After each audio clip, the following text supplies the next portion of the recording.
on top of the world now.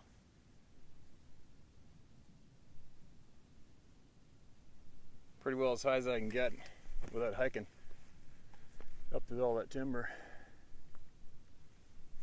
I got a fairly important email I'm going to share with all you guys. It prompted me to come up before I leave again. And leaving tomorrow until, I don't know, 4 or 5 days. And then I'll be back. And then I got to pack all my stuff and get ready to go jump in that bush plane. But obviously I'm probably ruffling some feathers lately, which, well, that's what I do. And that's what every single one of you should do too, actually. But it's kind of funny. There's a radio tower, cell tower possibly, not too far away from me. And as I'm up solo, and there's a lot of strange activities going on in this mountain right here in front of me. This timber over the hill and just over there and across there. It's endless, right? Of course, Dave Plides has to phone me or text me, tell me he's got a crazy story that he has to tell me. And it's definitely an unsettling one. I can't share any details. That's Dave's gig, but thanks, Dave. Now I got my head on a swivel after hearing that one. Holy shit. The stuff that's going on, you guys, I'm telling you. But anyway, I'm losing light, and I want to hopefully get an email or 3 read out here before I go, and then I'm going to send that drone up, and I'm going to show you exactly where I am, and you're going to be probably pretty impressed with the country around here. Okay, now listen to this, all right? Hi, Steve. My name is John Blatt.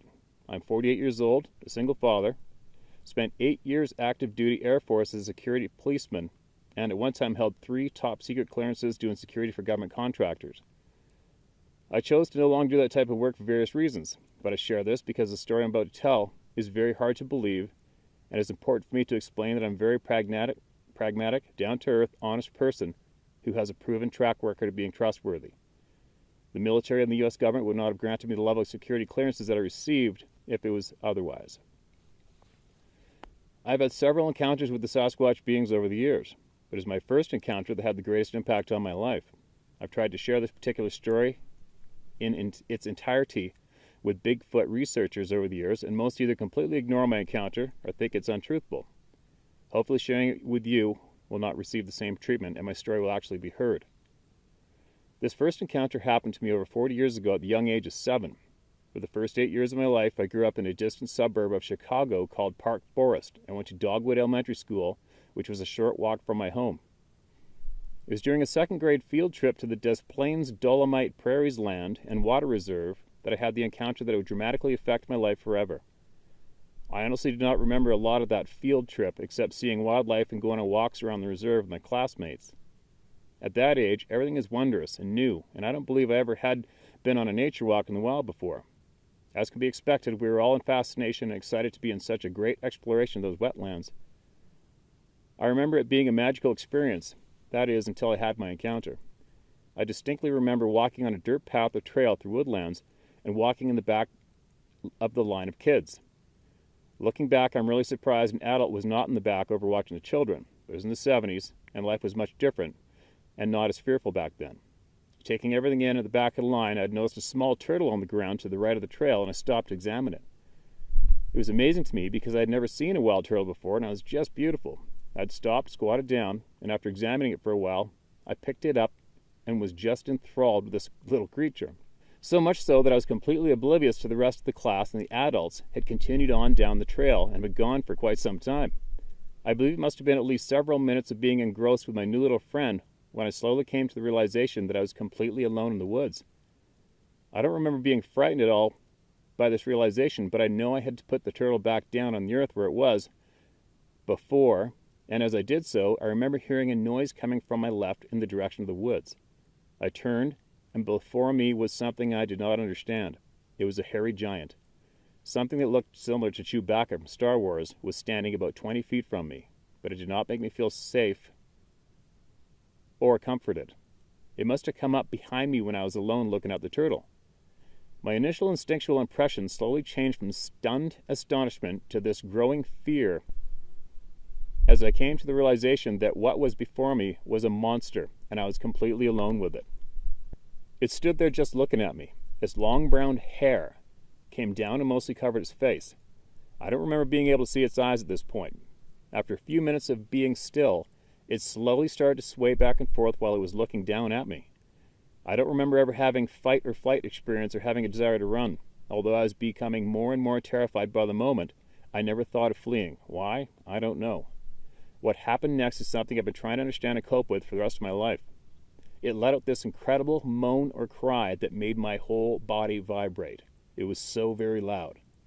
As I was making this cry, something happened to me. I could not move.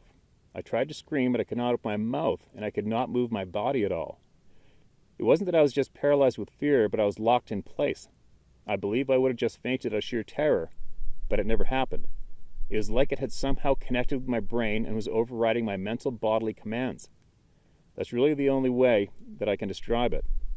I was standing there unable to move for what seemed like hours, but I'm sure it was only moments. This giant started walking towards me, came right up to me only a couple feet away, squatted down, gently grabbed me under my armpits, and stood up with me in its hands. My face was only a couple feet away from its face. It was at this point that I realized I was no longer looking through my own eyes, but I was outside my body looking at myself being held by this creature. Now, as an adult, I understand that what I was experiencing was an out-of-body experience, but at the time it was like a dream. I no longer had any fear, but was watching this like I would watch a TV show. I don't know if this creature was causing this to happen to me or if my fright was so bad that I ended up leaving my body. My intuition tells me that it was the Sasquatch being that was causing this to happen to me. While I was in this state, I did not have any fear or anxiety, but remember being very peaceful all the while looking at myself being held many feet off the ground by a giant, hairy monster. The next thing I remember was being carried down the path, not by the creature, but by one of my teachers. The creature, of course, was gone, and I was much further down the trail. My teacher was very upset with me because they were apparently trying to find me for quite some time. All the other students were already in the buses and were waiting for me. I was frantically trying to explain that I had seen a giant hairy monster, and I was crying and sobbing. All the adults and the kids were angry with me because, to them, I had run off and caused the rest of the field trip to be cut short because I was missing. I don't know how long I had been gone, but as best as I can recall it, it must have been at least an hour. What made it worse was that I had thoroughly soiled myself during the encounter, and the adults were furious with me, and the rest of my schoolmates being spiteful and teasing me. I didn't really care about that at the moment. I just wanted someone to listen to me and help me with what I had just gone through. No one, of course, believed me, and I just remember shutting down mentally after that. I just don't remember much after that. I know I just want it to be all over and forgotten as soon as possible. I do remember my mom having to go to the school the next day and meeting with my principal and my teacher and feeling like I had done something terribly wrong. I kept thinking to myself that the teachers, forest guides, and other children must have heard the cry that thing made, as it was so loud, yet there was never any mention on it at all from them about it. Shortly after this is when my nightmares began. Night after night, I would have these terrible night terrors of what I called siren monster because its moan sounded like an ambulance siren, and I had no other frame or reference to call it anything else. Terrible night sweats and waking up crying and running into my parents' room to try to sleep with them. I remember at night laying in my bed just petrified when I would hear ambulance sirens in the distance, thinking that it was a siren monster coming to get me, and that it was going to come to my home, break into the house, and walk up the stairs into my room in the middle of the night. It was horrible. My little life was turned upside down, filled with fear and monsters. I tried to explain to my parents what had happened to me, but they didn't know what to think, and I thought I must have just took a nap during the field trip and dreamt the whole thing. That was one of the worst parts of the whole experience, not having anyone you trust to believe you, and those who should have been my protectors and comforters were my punishers. After having these nightmares for weeks and months, my mom sat me down and said, sometimes you're afraid and have deep-seated fears, that the best thing to do was to face those fears, and a lot of time those fears will go away. So that is exactly what I tried to do. Right at the time, my mom had bought me one of those Reader Digest books on unexplained mysteries. I think it was called Strange Stories, Amazing Facts. And I believe within that book was a sketch that someone drew of the creature they had seen that looked identical to what I encountered. That was it. It helped me to know that I wasn't crazy, but also that this monster was actually called Bigfoot or Sasquatch. So at the age of 7, I set out to try to face my fears. understand what had happened to me, and try to learn everything I could about these beings called Bigfoot. This opened my mind at the young age to a life full of mystery, wonders, and of course, very frightening things. While my friends were learning baseball and getting into sports, I was watching monster movies and reading all that I could get my hands on regarding Bigfoot and other mysterious things. Don't get me wrong, I still played baseball and have had a relatively normal childhood, but I was more interested in mysteries, monsters, and scary movies than anybody else I knew. One of the lasting effects of this encounter that I had as a child was a lack of better terminology, psychic abilities. I would just know things that I had no way of knowing. I would have visions and spiritual experiences that no one else around me would have a frame or reference for. I would sense things, see dead people, and communicate with spirits, know whether someone was good or bad, have conversations with trees, and see nature beings. Fairies? Actually, I thought all these things were quite normal until I would share them with other kids and quickly realized that this wasn't a normal thing that everyone experienced. I remember telling a teacher about seeing a dead person standing in the corner of the classroom after I was consistently distracted looking at this person. So after class, during recess, she took me aside and asked me why I was ignoring her and just staring into the corner. She looked at me like I was crazy and started a series of psychological evaluations.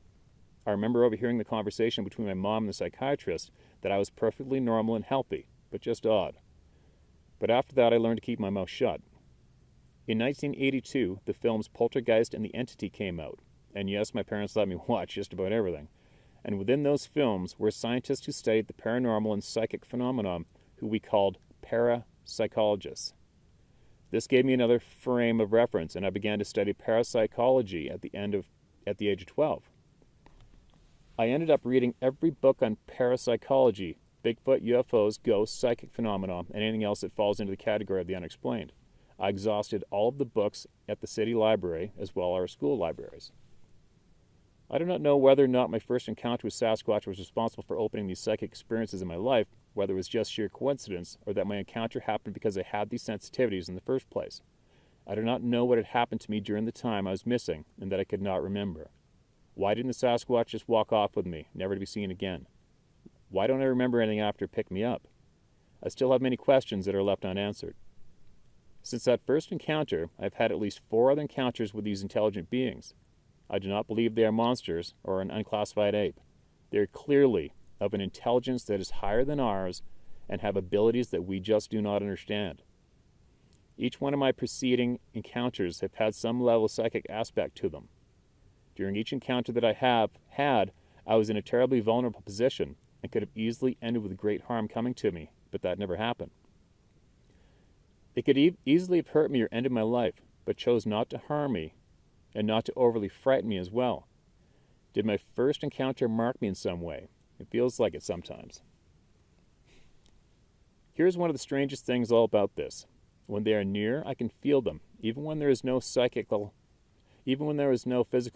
rationale how I could possibly know that. No wood knockings, no smell, just an overpowering sensation. Not fearful, but intensity that is hard to explain. I've had it when they come close to where I used to live, near the foothills of the North Cascades. I would suddenly wake up in the middle of the night and know they were close. Like they were just stopping by to say hi or something. One night I woke straight up out of a deep sleep, and without any thought, I sat up on my bed and looked out my window, and there are 2 very large glowing amber eyes looking at me, only feet from me. And as I watched, as it turned away into the night, and I was like, oh, it's just a Sasquatch, and laid back down and went to sleep. Who does that? So yeah, this encounter drastically altered my life. If you're interested, I'd like to share my other encounters with you. They are nowhere as intense as my first encounter, but I think they're all very interesting all the same. I've never went looking for them or ever wanted this in my life, especially as a child. I continued to have infrequent nightmares of Sasquatch up until my mid-30s.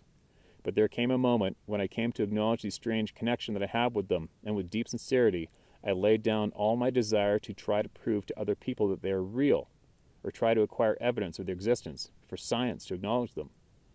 I gave up trying to have a name for myself in the Sasquatch community. I stopped trying to find them and trying to get evidence. I stopped researching them like they were a pet project of mine. I let them go. It was only after I did this that my nightmares ended. Actually, the night after I let them go, I had a powerful dream of the Sasquatch in which this being came up to me while standing on a bridge. It knew that I had given up my pursuit of them and had let them go in my life. The Sasquatch then transformed into a human in front of me, smiled, and said thank you. I felt deep gratitude from it, and it turned and walked away. By turning into a human, it showed me that it wasn't a monster, but a living, intelligent being like us. He was a person. I still have dreams with them in it, but they are never scary or intimidating. If anything, the dreams with them in it are usually pleasant, deep, and powerful. I have made peace with them, and I'm grateful for the experiences that they have given me. I consider their connection in my life as a very interesting blessing, full of mystery and wonder. Yes, I have done my research and have read probably hundreds of books about them over the years, but I no longer consider myself a researcher or desire to be considered an expert. With as crazy and narcissistic as the Sasquatch and cryptic community is, I found out early on that it is better to stand back in the shadows and not participate in the toxic drama and egocentric personalities and groups. People who are Sasquatch hunters or who are in Bigfoot groups and do field expeditions and research wonder why they don't have any meaningful encounters with them. I don't want to have any meaningful encounters with them, the researchers, so why would these super intelligent psychic beings want to either? Just a thought anyways. Thank you for taking the time to read my story, or at least part of it. Feel free to use my name or to edit where it might be not as clear as if you choose to share with others. I have no agenda. If you don't want to share this, that's okay too. I truly respect you and like you as a person. You seem genuine and real to me and are not really a part of the community. I honestly don't care if others believe me or not. That is none of my business. I just think this is important to share all the information to the world instead of trying to sanitize it to fit some agenda or ideology, like Sasquatch being an ape. We should no longer be afraid to share the stranger details in our encounters just so that we don't offend someone, or just to make our encounter easier for others to believe. We shouldn't have to fear what other people think. If anything, I hope others will feel more free to share all the weird and strange details that are held back due to fear of ridicule. That time needs to come to an end, and I feel you are helping others like myself to share openly without fear of negative backlash. Thank you again for the work you are doing. May you be blessed in all that you do, John Blatt. P.S. Just for you, Steve. Bracket, you can share this publicly if you want to. I've been in the shadows of the Sasquatch community since the beginning of the internet. I've been on all the Bigfoot forums, talked to all the big names, went to the conferences, done my own independent field investigations. You name it, I've done it. I've known about mostly everything that you are sharing with the world regarding Money Grabber and all of his cronies. All the big-name Sasquatch teams and all the bullshit they pull. The con jobs, the discrediting, the sanitizing of information, the bullying, all the drama. I've distanced myself away from it all while keeping an eye on it over the years. I've had my own run-ins with them, and I've seen so many people used and abused and silenced. There are some good people who aren't all fucked up who try to be a light in the Bigfoot community darkness, but I've never had the stomach for it. I am much more interested now in the whys instead of the whats and the hows of Sasquatch and the Sasquatch community. Why do people have encounters and not others? Why are most of the people in this community are already narcissists or becoming narcissistic after getting into the community? People look for support and answers after their experiences, but either get sucked into being an expert, starting their own group, or buying into the mainstream bullshit, then becoming filled with drama and attacking others who see things differently than you do. Why do experiencers either completely isolate themselves and tell no one, or they go the opposite direction and become an egocentric asshole who wants to be the one to finally answer the Sasquatch mystery? It is, for the most part, one giant shit show. The TV shows, the documentaries, many of the conferences, and even most of the recent books. There is a real reason why this is all suppressed and oppressed. I think there are definitely forces at work that seek to make Bigfoot researchers and experiencers and the Bigfoot community as a whole to fill it with drama, lies, misinformation, disinformation, and in some ways consume people's lives. Many people who are invested in their Bigfoot research or trying to find answers are completely consumed with Bigfoot. It becomes everything to them. They live it, breathe it. I've seen people lose their minds, their bank accounts, their jobs, and their families, everything, to finding Bigfoot. At least that's what it seems like on the surface. I tend to think that there are soul lessons for people who have encountered these amazing and sometimes terrifying beings. It's almost like, here's this experience, this encounter, Now, how are you going to handle it? What is it trying to say to you? In some ways, I think that there is a deeper meaning behind these encounters. Like we have encounters because there is a deeper lesson to be learned if we are willing to learn it. I'm not trying to get all spiritual here, but encounters with these beings are almost like a trial. Will we be overcome by them? Will we be swept away with the surface of things? Will we see the deeper meanings these experiences give to us? I think there may be a bigger reason why these beings appear to some people and others they do not. And those who do encounter them, the information about them is withheld or twisted so that these deeper individual lessons cannot be learned. We get swept away with all the bullshit. Sorry, I just don't have anyone else to talk to about these things. I don't have any friends who are into these matters. I guess my point is that I love what you're doing and I support you 100%. Cheers, my friend, John. Well, and there you go. If that isn't probably one of the more interesting and what I might even call exciting emails that I've received to date. If I could read that one email to all of you once a week, I have a feeling, and everybody would just listen, I have a feeling that a lot more answers would come out, a lot more of these fraudulent sacks of shit would get kicked to the curb instantly, and we will all be filled with honest knowledge. And that's my take on that one. And thank you, John. I absolutely appreciate you emailing me, and I absolutely appreciate you sharing all of your experience with all of us via my YouTube channel.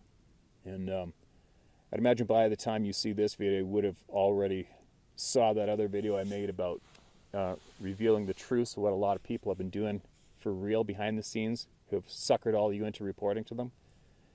And I can't stress enough to encourage all of you to try to kick that particular group of individuals to the ditch. Just kick into the ditch. They've been keeping everybody going in circles, withholding information and twisting people's experiences shared for a long time now. And now the time has come for it. Now the time is here for it to come to an end. Period. But anyway, that's an email that I was definitely compelled to bounce my way up to the top of the mountain to share with all of you as soon as I could. And I know, again, I might have mentioned a couple of videos back, but again, I may possibly create something for everyone. Something that can't be deleted or manipulated in any way, and I can keep 100% safe on my own and fill it with every little tidbit of information that will be useful to every single person on the planet. And it's just a thought right now, and it'll definitely cost some money, that's for sure.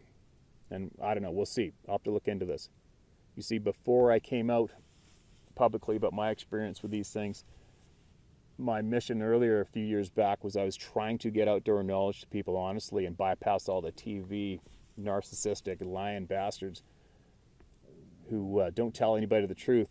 And I ended up custom building an app platform that functions without the internet connection.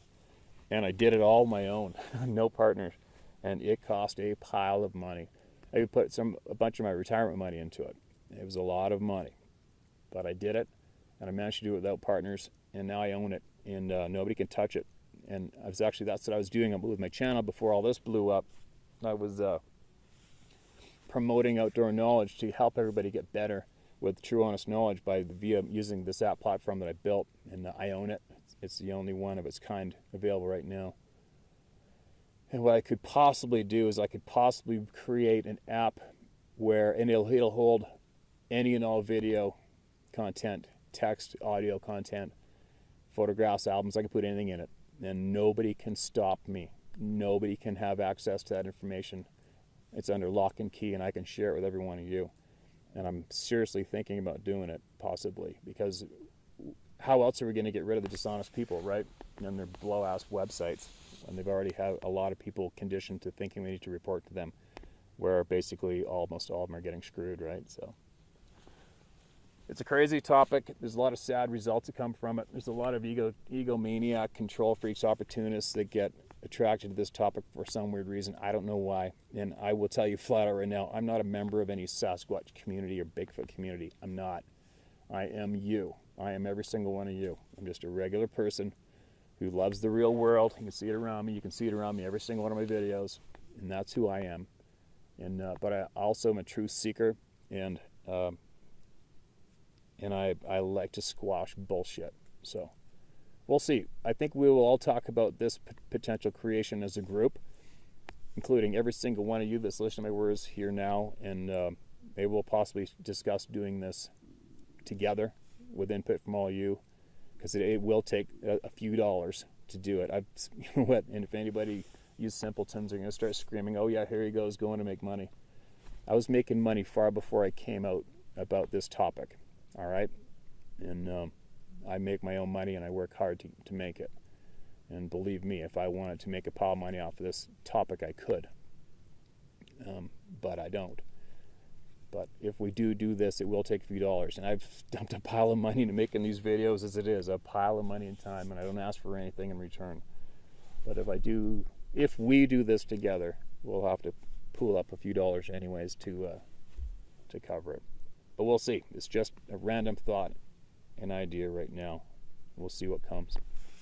But anyway, we're just getting to that superb light to send up a camera, and I'm going to show you guys exactly where I am, and I have a feeling you're going to be pretty impressed. Anyway, once again, Dave Politis, if you're watching this video, thanks for scaring the crap out of me.